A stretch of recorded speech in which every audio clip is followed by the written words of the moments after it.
I'm Michael Harris. I'm Rashaad Galloway, and this is Issues from the Heart. What's happening, people? Peace and blessings, all power to the people. It's Social Justice Sunday. Give a big shout out to Mix Network. Give a big shout out to Galloway Barbershop, Mr. Lewis, for hosting this at his wonderful event center. Again, big shout out to the man behind the scenes, working his camera. Mix Network, Brother Jamal, can't do none of this without him, man. So big shout out to both of these people who are making this happen today. Give a big shout out to my young soldier, go-getter, my brother Rashaad Galloway, man, an awesome young man that is in this social justice fight in all different ways, man. So welcome my brother Rashaad, man. Thank you for what you do, for what you're doing, and what you're going to do, man. Likewise. You're an inspiration to me. You know, I remember this young man was a young fella at the Y. You know, his dad, wonderful man Mike. I used to see him all the time at the Y, but now I'm seeing the man he's grown up to be. So we'll welcome you, man, and thank you for what you're doing for me.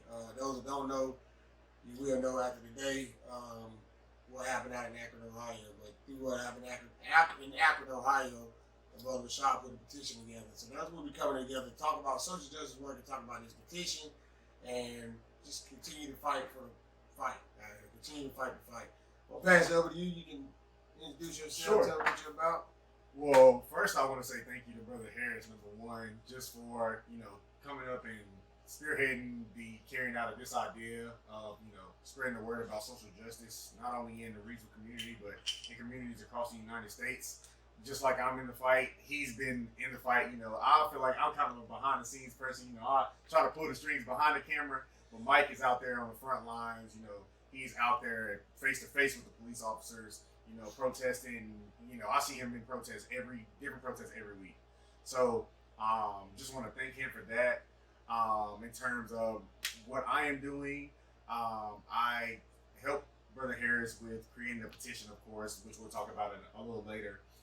Through my platform, Make a Demand, which is a space for activists to be able to spread their messages and then also to be able to raise more awareness and funds for whatever initiative they might have going on. So definitely we'll talk more about it as we get through the show. But yeah, first I guess let's just talk about your experience in Akron, Ohio. Like tell me a little bit about that. My experience, first of all, I want to say thank you to everybody out of Rockingham County, Reedsville, Different County, definitely my home team for supporting me through this process and still support me. I go somewhere there and they go, "Oh, you all right, man? I see the video." So big shout out to Reedsville.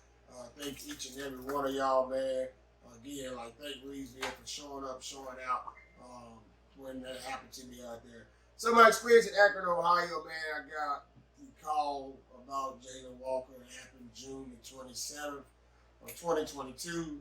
He was shot at over 90 sometimes. Over 40 rounds hit this young man. All those that don't know, I'm one of the vice president of FCLM, Fred Cox Life Matter Foundation. Fred was murdered November 8, 2020. So FCLM pulled out to Akron on a Sunday, joined two peacefully protesters, and lifted up the name of Jaylen Walker.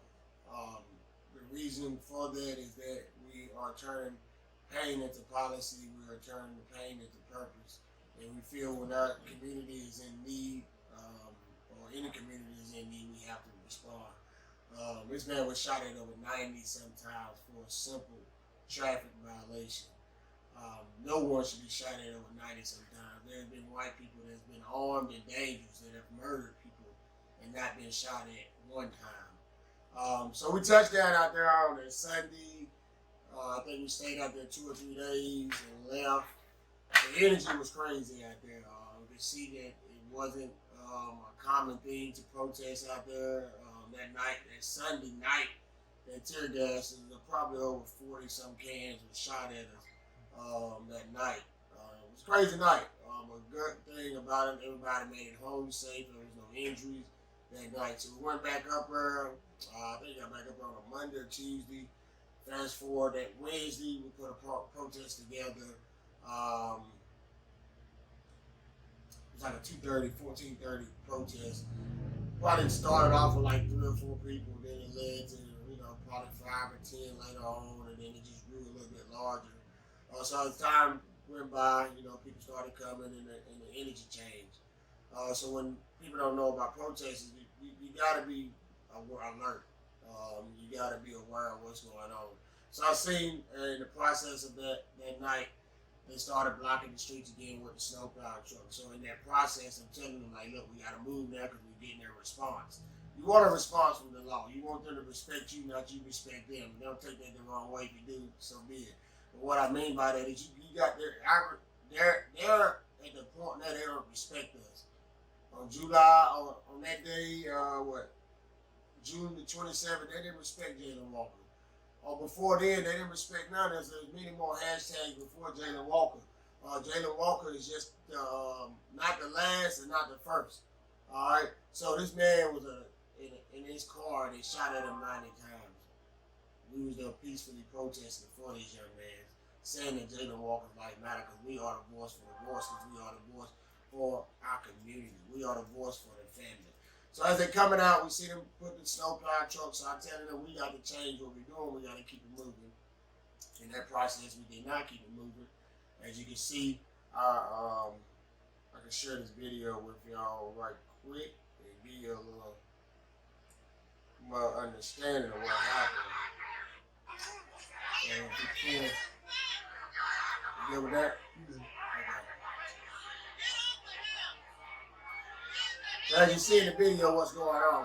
I haven't watched the whole video. I won't watch the whole video. A lot of people have watched. My kids haven't watched this video. They seen it live when it happened.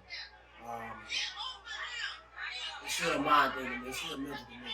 Most of the stuff I haven't never talked about. So y'all the first to get to hear about it. So I think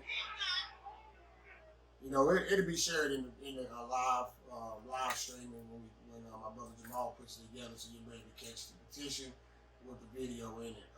So that happened from being peacefully. All I'm asking this officer is, what are you saying? As you can see, my hands are behind my back. Before my hands got behind my back, I'm just asking this guy, if I'm the lead protester of this rally, what are you saying? What do I need to deliver to them? What can we do? We'll work this thing out, all right? Because we got babies out there, I got families out there, and I want them to make it home safe. But I see this night, the first 2 nights I encountered the police, they had full battle gear on, nightsticks, tear gas, and bags with gas in it. So they came to disperse us. This night they did not come to disperse. They didn't have no tactical gear on, no riot gear. They had pepper spray and racism in their eyes. That's all I see. These white people in America, aka on the line, was racism. When I seen this cracker come towards me, I seen racism. So that's why you see me backing up, because I can see the hatred in his eyes. I can see racism in this man's eyes. So what happened to me right then, all I can think about is my ancestors. When I think about John Lewis back in the 60s, and they were trying to march from Selma to Montgomery. They was beaten with nightsticks, and the dogs would sick them and hit with water hoses. So right then it goes to my mind, I'm going through something similar to that our ancestors went through. A lot worse than they went through. Something that, some man that didn't live through is Rodney King. I tell people like Rodney King, I said they tried to Rodney King. People say, no, they did Rodney King, but you lived through it. So it's all because of the grace of God, man. I want to thank God for, his grace, his mercy, his protection, because it could have been worse. I shared with a few people after I got off the ground, got cuffed and everything, got put in the patrol car, and they didn't know I was in for 45 minutes. I didn't know what was going to go on that night. Because if they beat me out there while people are watching, what would they do with me when they send me in this precinct? So, we talk about the precinct part. In the process of walking to the precinct, I'm still, me being me, chatting and stuff. They're being still racist. I mean, they're like twisting my arm with the cuffs on them, talking out the side of their head, just being very disrespectful. I tell it, pig, all we're here for is justice for Jalen Walker. And this pig tells me justice was served that night. That's what this officer tells me now. This is this officer. Say it one more time, man, so that people can understand exactly what was said to you. We walking into the precinct. I said, man, all we're here is for is justice for Jalen Walker. And this pig tells me this night, he said justice was served that night we murdered Jalen Walker. That's what this officer tells me. But now these are people y'all are so high and mighty about, because blue lives do not matter. The But y'all say they matter, but I guess in y'all world they do. But they don't matter if they're killing the people that look like me and my brother right here every day. You know, for unarmed black people on a daily basis, when white people are armed and dangerous and are taken to jail and have get a court date. When we have mothers got to bury, fathers got to bury their child. They're not prepared for that. There's no preparation for their child being taken by the system. There's no preparation for that. So that's what we're doing out there. When I go into the precinct, I'm getting all this backlash, blah, blah, blah. To make a long story short, I stayed in there until Friday, 3 days for what? The swelling to go down. I finally got that changes. I finally got dressed out. I don't know, but 30-some hours later, I didn't get no medical attention. I get nothing. They locked me in the cell. First, when they put me in this cell, told me to put my hands behind my back. They're going to help. I was on my knees and said, I'm going to handcuff you. I want you to put one hand on the wall each time I handcuff you. And as they're saying this, they have like, I don't know, it's probably 4 or 5 lasers on me. Stunning, what a thing on tasers, yeah. So all I see is beams shooting towards the wall. I laugh about it because at this point, like what I just went through, I'm getting ready to like really try them because I'm at the point I'm pissed off. But you know, I had to think about my people. I'm like, man, no, I'm not gonna do this. You know, I'm gonna make it out of here, man. If they beat me out there, they'll beat me again in here, and then I might not survive this one. But going through my head after being so angry and frustrated, you know, because all we doing is being peaceful there, man. All we are doing is protesting, saying that Jalen Walker's life matter, saying Fred Cox's life matter, saying Breonna Taylor's life matter, Sandra Brand life matter, George Floyd. I can go on and on and on and on saying that their life matters, saying they should never be a hashtag. These families should never be in this fraternity that they don't have to be in because of some senseless nonsense, you know. So that happened. I finally got on that Friday. I never heard from the chief of police, captain of anything, no mayor, no governor, no city official of Akron, nobody. This officer is still working. So what we're doing right now, my brother Rashaad has put a petition together that all charges be dropped. Not just my charges. There was other people that was locked up too. I would love their charges to be dropped. I love my brother and sister that I work with. Breonna Taylor's aunt Bianca Austin, my brother Cortez Rice, Jamar Rice's father. I would love for their charges to be dropped. My big brother Jacob Blake Sr., Jacob Blake Jr.'s father, they was all arrested with me on that day because we were out there peacefully protesting. Their families united, they travel the world supporting other families that's going through what they've been going through for years. So they know how to turn their pain into policy and their pain into purpose. And that's all we're doing. So the petition is that we want these charges dropped. We're not asking, we're demanding that these charges be dropped. And then we're demanding this officer is held accountable. Right now, this officer is still working. He shouldn't be still working. I don't know if y'all know what happened out here in Connecticut. I want to say that officer was fired. You know, he was suspended or fired, whatever one it is. These officers need to be held accountable when they do this stuff. We are not satisfied with qualified immunity when they're murdering us as black and brown people out here. That doesn't bring that child back. And money doesn't make anything better. We've been broke all our life. So, you know, that's not going to change us. But we are demanding accountability, man. So that's a little backdrop on that. I'm going to pass it over to my brother Rashaad. Sure, yeah, I was just going to segue off exactly what you were saying in terms of just seeing police brutality. Like, this isn't something that's new, you know. It's been happening on the front lines at protests, like you said, since Selma, Alabama, and also from the end that I try to attack things from systemically within education, it's been happening on that side too for the longest. One instance specifically that I could think of that occurred at UNC, this was probably 50 plus years ago, I want to say. A African-American male who attended UNC, his last name was Cates, was in the pit at UNC and was killed. He was killed by KKK protesters. And of course, you know, as a UNC student, you would expect UNC police, UNC community members to come help to aid the student. Meanwhile, they let police officers and students nearby bystanding just allow for him to die there. And UNC recently just put a monument out in his honor. You know, we're talking 50 plus years later to right the wrongs, you know, quote unquote, right the wrongs of, you know, their previous grievances. So like you said, again, I think the main thing that we need to do is realize, we have to make demands. And that's when the title of my book, that's like the main point of the book really is that, it's the time has come where, asking for things, asking people to do things is over. You can't ask. You have to tell these people what you want done. Absolutely. These are our elected officials. As much as they hate to, they might hate to hear that, we pay their salaries. Right. We actually do pay their salaries. Absolutely. Like, every person that pays taxes pays a police officer's salary. Absolutely. And so, as much as they might hate to hear that, that's the truth. It's true. And by that being the truth, that means that they work for us. Right. And they don't like hearing that either. No, they don't like hearing they work for us. And so, one of the things that I would like to see in particular going forward, just not even in, recent police system or just, North Carolina, but across the United States is having citizen oversight. Mm-hmm. That's one of the things that I don't really see too often. Like, citizens overview boards that are looking at the charges that these police officers are, charging citizens with, looking over cases, looking over the body camera footage to ensure that, these officers are actually doing what we, as the people paying their salaries, want them and need them to be doing, which is protecting the servant and not destroying and killing. Right. So along with that, in the petition, not only do we want the charges dropped, but we need these people held accountable. Right. That's one of the biggest things is accountability. Too many people have been dying. We've been seeing too many hashtags. We got too many people on the front lines getting beat up. Right.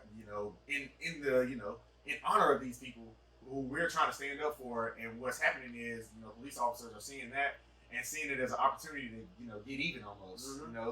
or not even get even because they're already ahead, just one up us. You know what I mean? So with that being said, man, tell me more about what you want to see going forward in terms of policing and police oversight and things of that nature.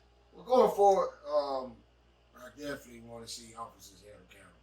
I don't know if y'all that follow us really see when we say, we fight for truth, transparency, and accountability.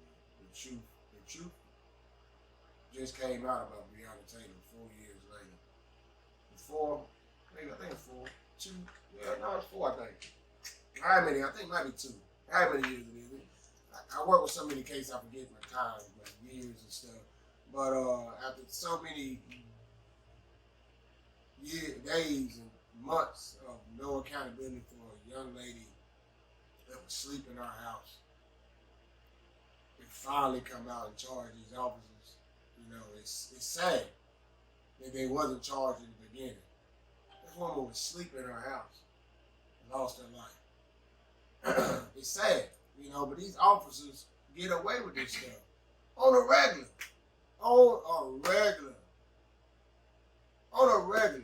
Murdering unarmed black queens and kings.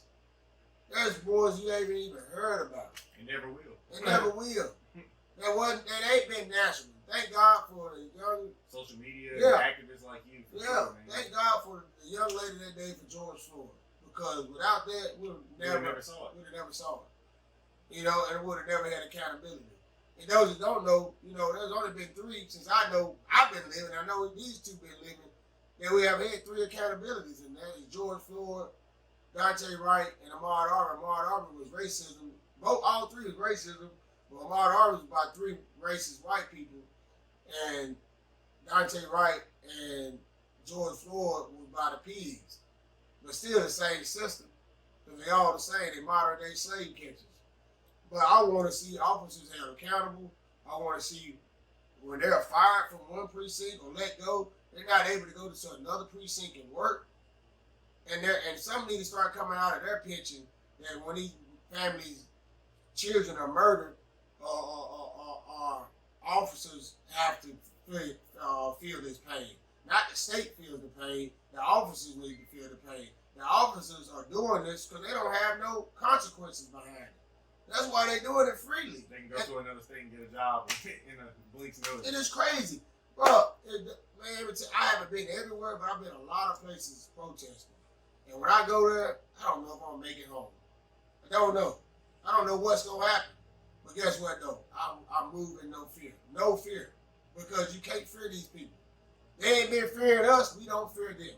All right? And yes, I say no, there's no good cop in the racist system. I lose friends every day. But have you ever heard of a police department going on a strike for dirty officers? No. But it's just like You never will. You never will. But it needs to be. So that's why you say, well, my brother's not a bad guy. He's bad if he's around bad. He's bad. If he hear crooked stuff, he know crooked stuff, he see crooked stuff, they doing crooked stuff, speak up and speak out. As John Lewis says in this one of my favorite quotes, you know, he says, when you see something that is not right, not fair, not just, you have to speak up. You have to say something. You have to do something. This is what John Lewis wrote. These are words of John Lewis. People, especially that look like me and my brother, but they don't talk like me and my brother, and they don't represent me and my brother. That's the difference between us colored people. There's people that look like us, talk like us, and represent us. There's people that look like us and don't talk like us and represent us. And that's the problem. Yeah, you are the oppressor and depressor too if you are allowing this stuff. As you talked earlier about the politicians, there are some black politicians that eats me up because you're not standing for something. You got yours and you've gotten out the way. I'm all right. I got mine. I'm good. You got to go back and help people. And go back to these officers. We talking about officers. Officer accountability. Where is there an officer accountability in? There needs to be something where these officers are held accountable for when this nonsense happens.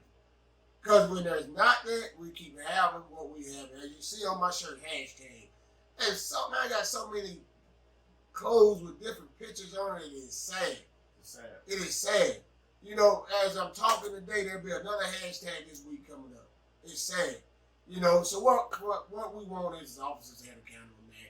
We screaming no justice, no peace, and we won't say silent. White silence is violence. Black silence is violence. If you don't speak up and speak out about this, man, you are the oppressor and depressor too. And I don't care what color you are. But there's only one race, and that's the human race. Very much so, man. And to your point, I think one of the bigger problems that we have as society as a whole is just the fact that, you know, when these things happen, instead of, you know, these people being held accountable, they're glorified. Yeah. You know, and that's not even something that's been happening recently, but that's been happening for years. Yeah. And, you know, at my work at UNC in particular, I saw, you know, just about every building on campus was named after somebody who had direct ties to slavery, KKK, or racism. Right. You know, and this is, you know, we're talking hundreds of years ago. So it's just telling you that this is a cycle that's been repeated and repeated and repeated and repeated. And until we go in and make demands and let these people know that if you aren't actively anti-racist, you're racist. You know, right. Not being racist is no longer good enough. Not being racist is no longer good enough. No. And one of the key things that I pulled from that experience was that we cannot let the things that people do for us as individuals overshadow the things that they've done to other people as a whole. You know, in particular with these buildings, we have some, you know, named after people that, you know, not only had slaves but murdered slaves, led riots, you know, leaders of the KKK, you know, who definitely killed black people, you know, and, you know, we're okay with Southern rights, agreed with the institution of slavery as a whole, and we as, you know, systems now in, you know, 2022 are now still glorifying these same people who, you know, look down and literally stepped on us, you know, stepped on us as people, had us working as indentured servants for no pay, you know, and now they say, you know, pick yourself up by your bootstraps, you know, it's an even playing field, but when in reality, like, the playing field will never be even, because even in these systems of education, if you look at even Reedsville School Board, we no longer have an African-American person on our school board in the town. To, you know, in Reedsville, North Carolina, where the school is, you know, majority African-American, why do we not have any people of color on the school board? Like, it should be mandatory. It should be mandatory. We should have a mandatory number of people of color, a mandatory number of women, you know.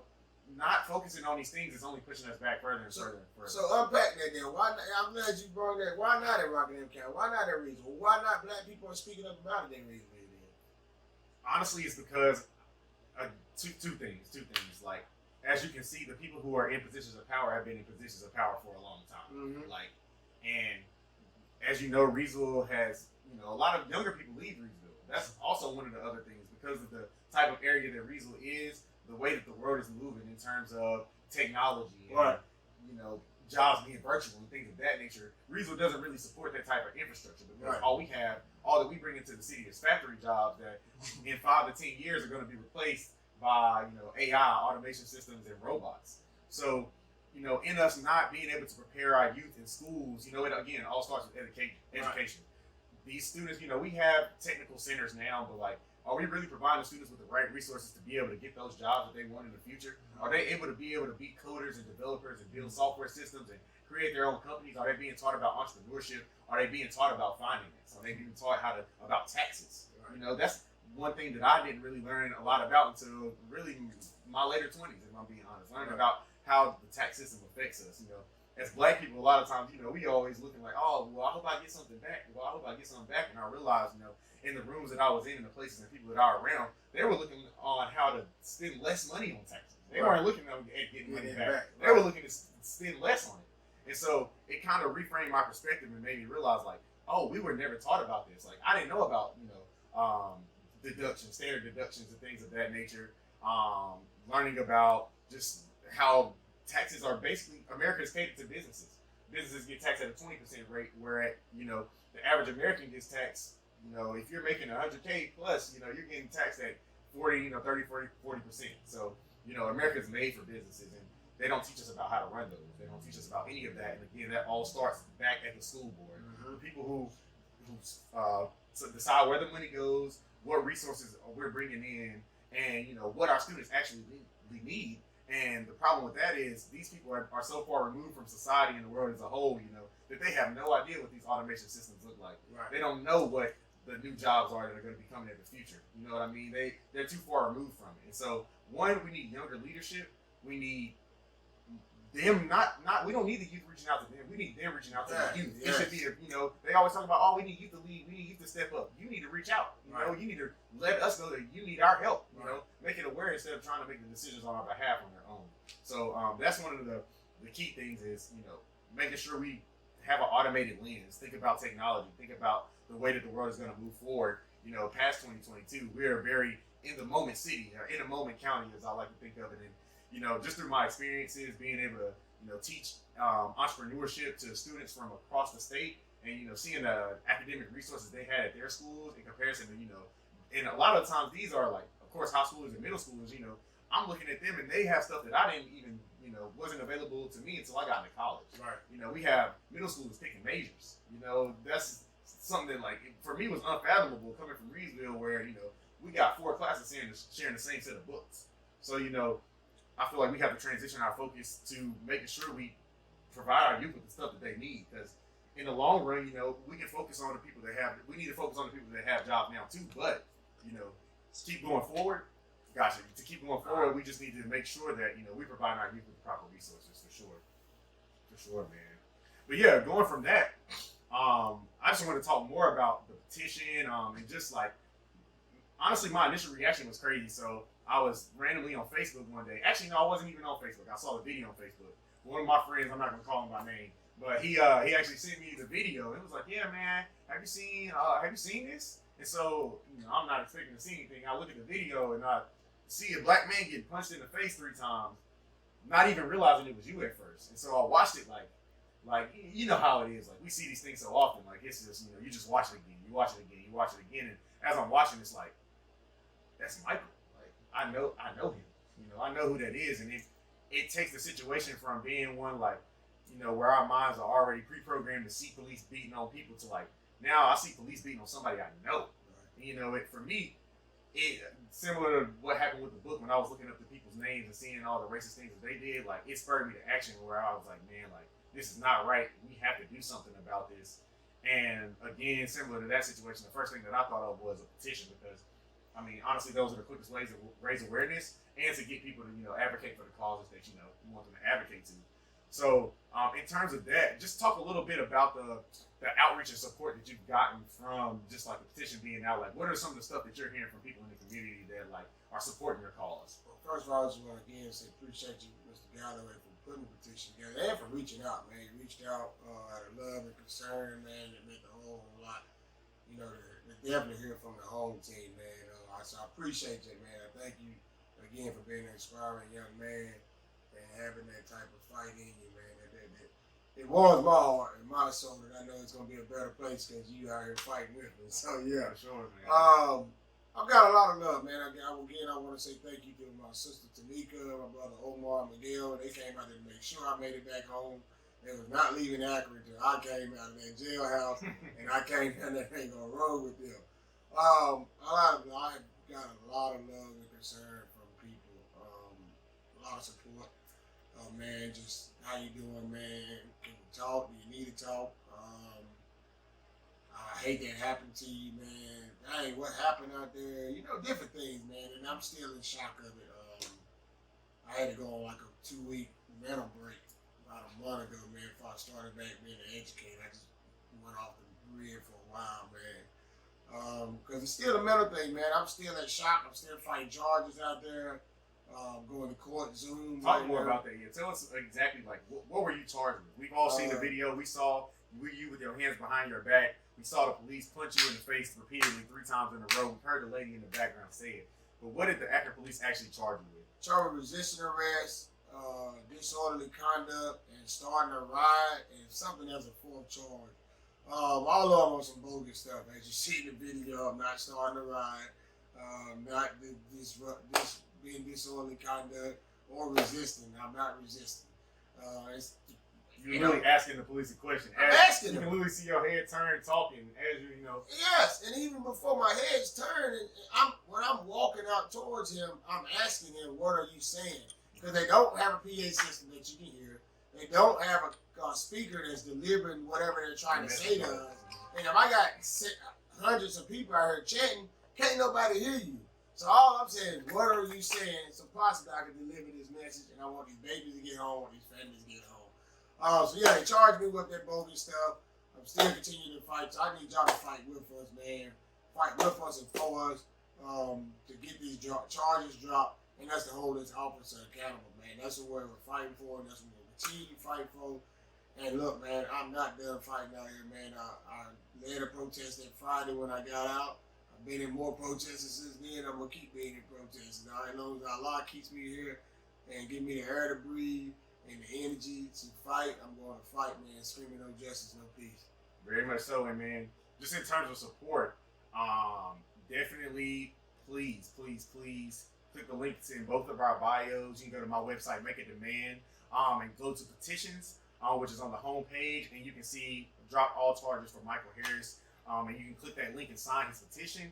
You can also feel free to donate to his causes at his Cash App if you want to drop your cash tag. Or we can actually just drop it in the video for him. So please go support him so that 1, we can get those charges dropped. 2, we can make sure that those police are held accountable. And 3, we can make sure that, instances like this never happen again.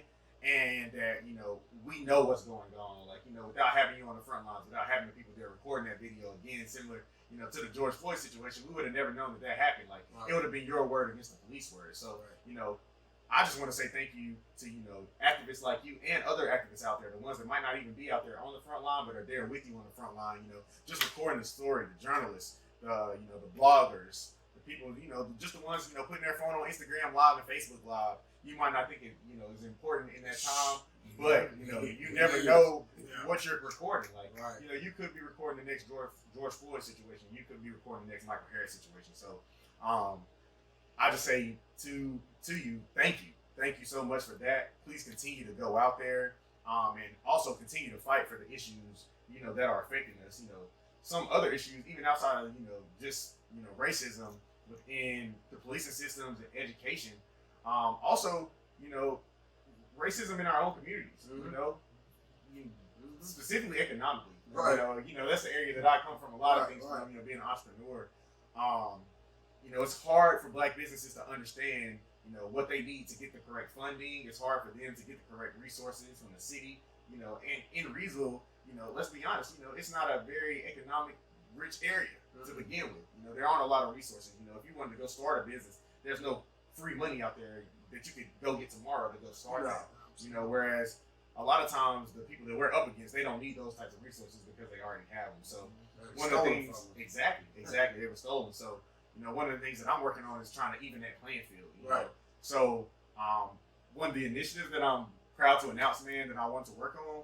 Any business owners that are out there that are looking to, start their own business. I know, shameless plug. I'm gonna go ahead and plug your business, man. Tell people what you're doing in the community. And right now, I run from each one teach one landscaping business.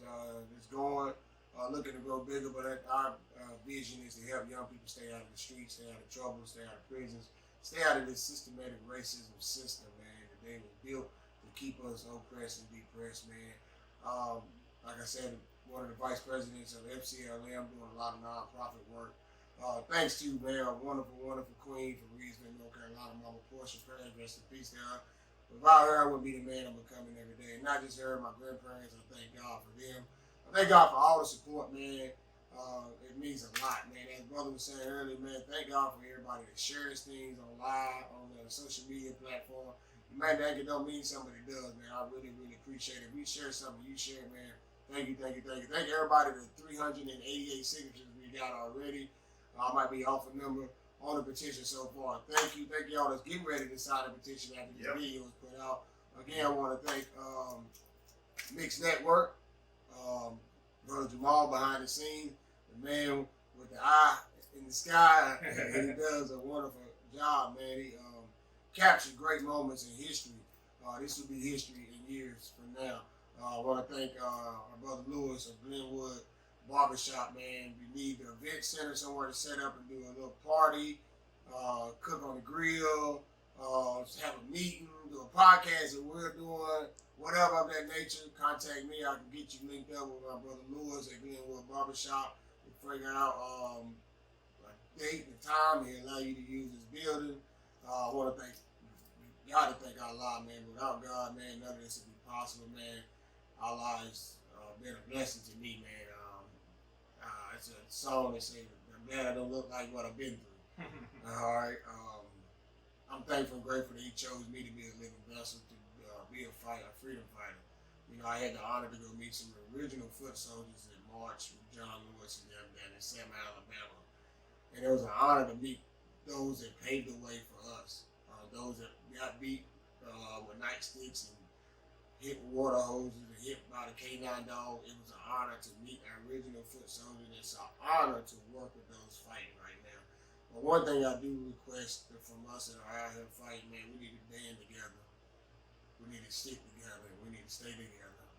This is teamwork makes dream work. Also, one last thing that is super, super important that I didn't actually bring up is that the elections are right around the corner. Yeah. Elections are right around the corner. This is the time, you know, we talk about having a voice, not having a voice in our own communities. This is the time, like, this is the only time you really get, you know? Yeah. This is where you make your demands. This is where we tell the people what we want and how we want it. So, if you're not registered to vote, definitely please go register to vote. You can go online, I'm pretty sure, at the North Carolina voter registration website. I know you can go on the Rockingham County voter registration website and register to vote. Please find your closest precinct, and please go vote. I'm not exactly sure the date right now, so I don't want to say it wrong. We'll make sure to include that in the caption for the video. Yeah, and we're doing something in Reedsville for voting. Allah's Will coming up October, I think 27th or November. We'll have those dates in there too, but we'll plug you in on that. We'll put something together about voting. I'm glad he said that. Voting is important. Voting does matter. If vote didn't matter, they wouldn't allow felons to vote when they got out of prison. So let that sink in, that if voting didn't matter, why the felons can't vote when they get out. So it's important to vote, people. It's important to go utilize your rights. You have rights, all right? And you need the right. You have the right to go vote, all right? You need to vote and know who you're voting for, all right? Now, as I'm getting ready to say earlier, a guy told me, Big Lee said, if it is to be, it begins with me. That's what he told me. But I want to say, if it is to be, it begins with us. Us. Teamwork. We can make a change. We can make a difference. Like his brother just said, the voting, we need numbers. We need people talking about voting. We need people at city council meeting. We need people at school board meeting. We need people at county commission meeting. We got to band together and put together an unbreakable team that can do whatever. So it's going to take you. Reach out to one of us and say, man, I want to join. I want to be a part of being a change maker, being a difference maker. What can I do? I got this type of gift. Let's work together. If it's writing, typing, whatever you can do, signing things, let's do it. Follow my brother, make a demand, get his book, man. Yeah, I want to talk about that before we get off. Yeah, for sure, man. So we kind of talked about it a little bit in our conversation, but Make a Demand is about my journey to social consciousness as an African-American student at a predominantly white institution. I'm gonna just be honest and say when I got there, I didn't really know much about how racism really affected me because a lot of times racism in those situations aren't they aren't readily visible to you. It's things that you experience, and so it was the way classes were set up. Me being the only black person in my class, me not really knowing any black educators at the school, not really having many black professors. So things like that that were subconscious to me at the time that I didn't actually realize were super impactful into crafting the educational experience.